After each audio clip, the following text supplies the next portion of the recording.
ಮಹಾಗಣಪತಿ ಮೂರ್ತಿಯು ಹಲವು ವರ್ಷಗಳ ಹಿಂದೆ ಬೆಳ್ಕಲ್ ತೀರ್ಥ ಜಲಪಾತವಿರುವ ಸ್ಥಳದಲ್ಲಿಯೇ ಇತ್ತು. ಇತ್ತೀಚೆಗೆ ತೆರೆಕಂಡ ಕಾಂತಾರ ಚಿತ್ರೀಕರಣವು ಸಹ ಈ ಬೆಳ್ಕಲ್ ತೀರ್ಥದ ಆಸುಪಾಸಿನಲ್ಲಿ ಚಿತ್ರೀಕರಣಗೊಂಡಿರುತ್ತದೆ.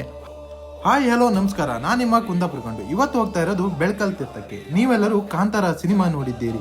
ಕಾಂತಾರ ಸಿನಿಮಾದ ಸುಮಾರು ದೃಶ್ಯಗಳಲ್ಲಿ ಕಣ್ಣು ಕುಕ್ಕುವ ಜಲಪಾತವೇ ಈ ಬೆಳ್ಕಲ್ ತೀರ್ಥ.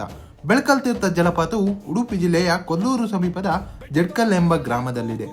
ಮುದೂರು ಹಳ್ಳಿಯಿಂದ 8 ಕಿಲೋಮೀಟರ್ ದೂರದಲ್ಲಿರುವ ಕಾಡಿನ ಮಧ್ಯೆ ಇದೆ. ಇಲ್ಲಿಗೆ ಸಾಗಬೇಕಾದರೆ ಕಾಲು ದಾರಿಯಲ್ಲಿ ಸುಮಾರು 4-5 ಕಿಲೋಮೀಟರ್ ಕಾಡಿನಲ್ಲಿ ಗುಡ್ಡ ಬಂಡೆಗಳ ನಡುವೆ ಸುಮಾರು 1 ಗಂಟೆ ಕಾಲ್ನಡಿಗೆಯ ಮೂಲಕ ತೀರ್ಥದ ಬಳಿ ತಲುಪಬೇಕಾಗಿದೆ. ಇದು ನೋಡುಗರಿಗೆ ಒಂದು ಜಲಪಾತ, ಆದರೆ ತುಂಬಾ ವಿಶೇಷತೆಗಳನ್ನು ಹೊಂದಿರುವ ಜಲಪಾತವಾಗಿದೆ. ಸುಮಾರು 500 ಅಡಿ ಎತ್ತರದಿಂದ ಧುಮುಕುತ್ತಿರುವ ಈ ಜಲಪಾತವು ಒಂದು ಪ್ರೇಕ್ಷಣೀಯ ಸ್ಥಳ ಅಂತಾನೆ ಹೇಳ್ಬೋದು. ಈ ಬೆಳ್ಕಲ್ ತೀರ್ಥ ಜಲಪಾತ ಕೊಲ್ಲೂರು ಮೂಕಾಂಬಿಕೆ ಕ್ಷೇತ್ರಕ್ಕೆ ಸಂಬಂಧ ಹೊಂದಿದ್ದು, ಈ ಜಲಪಾತವನ್ನು ಗೋವಿಂದ ತೀರ್ಥ ಎಂದು ಕರೆಯುತ್ತಾರೆ. ಈ ಬೆಳ್ಕಲ್ ತೀರ್ಥ ಜಲಪಾತವು ಒಂದು ಕಾರಣಿಕ ಸ್ಥಳ. ಈ ತೀರ್ಥ ಸ್ಥಳದಿಂದ 5 ಕಿಲೋಮೀಟರ್ ಹಿಂದೆ ವಿಶ್ವಂಬರ ಮಹಾಗಣಪತಿ ಹಾಗೂ ಗೋವಿಂದ ಹಾಗೂ ಕೋಟಿಲಿಂಗೇಶ್ವರ ದೇವಸ್ಥಾನವಿದೆ. ಮಹಾಗಣಪತಿ ಮೂರ್ತಿಯು ಹಲವು ವರ್ಷಗಳ ಹಿಂದೆ ಬೆಳ್ಕಲ್ ತೀರ್ಥ ಜಲಪಾತವಿರುವ ಸ್ಥಳದಲ್ಲಿಯೇ ಇತ್ತು.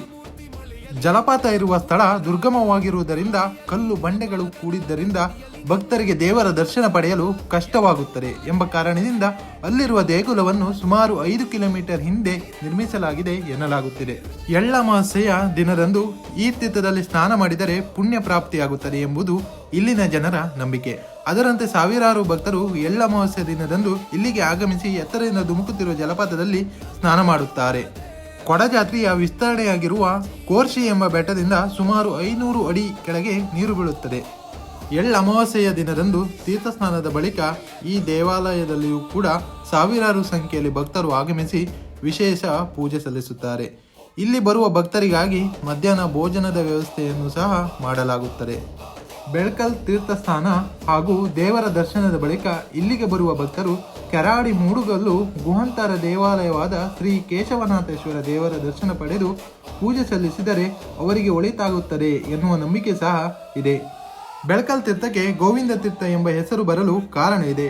ಜಲಪಾತದ ಕೆಳಗೆ ನಿಂತು ಮೇಲಕ್ಕೆ ಮುಖ ಮಾಡಿ ಗೋವಿಂದ ಎಂದು ಗೋವಿಂದನ ನಾಮವನ್ನು ಜಪ ಮಾಡಿದಾಗ ಜಲಪಾತದ ನೀರು ವೇಗವಾಗಿ ಹರಿದು ಬಂದು ಆಶೀರ್ವಾದದ ರೂಪದಲ್ಲಿ ತಲೆಯ ಮೇಲೆ ಬಂದು ಸುರಿಯುತ್ತದೆ ಎನ್ನುವ ನಂಬಿಕೆ ಸಹ ಇದೆ.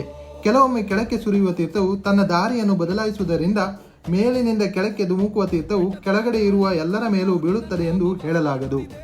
ಇತ್ತೀಚೆಗೆ ತೆರೆಕಂಡ ಕಾಂತಾರ ಚಿತ್ರೀಕರಣವು ಸಹ ಈ ಬೆಳ್ಕಲ್ ತೀರ್ಥದ ಆಸುಪಾಸಿನಲ್ಲಿ ಚಿತ್ರೀಕರಣಗೊಂಡಿರುತ್ತದೆ ಹಾಗೂ ಈ ಬೆಳ್ಕಲ್ ತೀರ್ಥವು ಕಣ್ಮನವನ್ನು ಸೆಳೆಯುತ್ತದೆ ಹಾಗೂ ಇದು ಒಂದು ರಮಣೀಯ ಸ್ಥಳವಾಗಿದೆ ಅಂತ ಹೇಳ್ಬೋದು.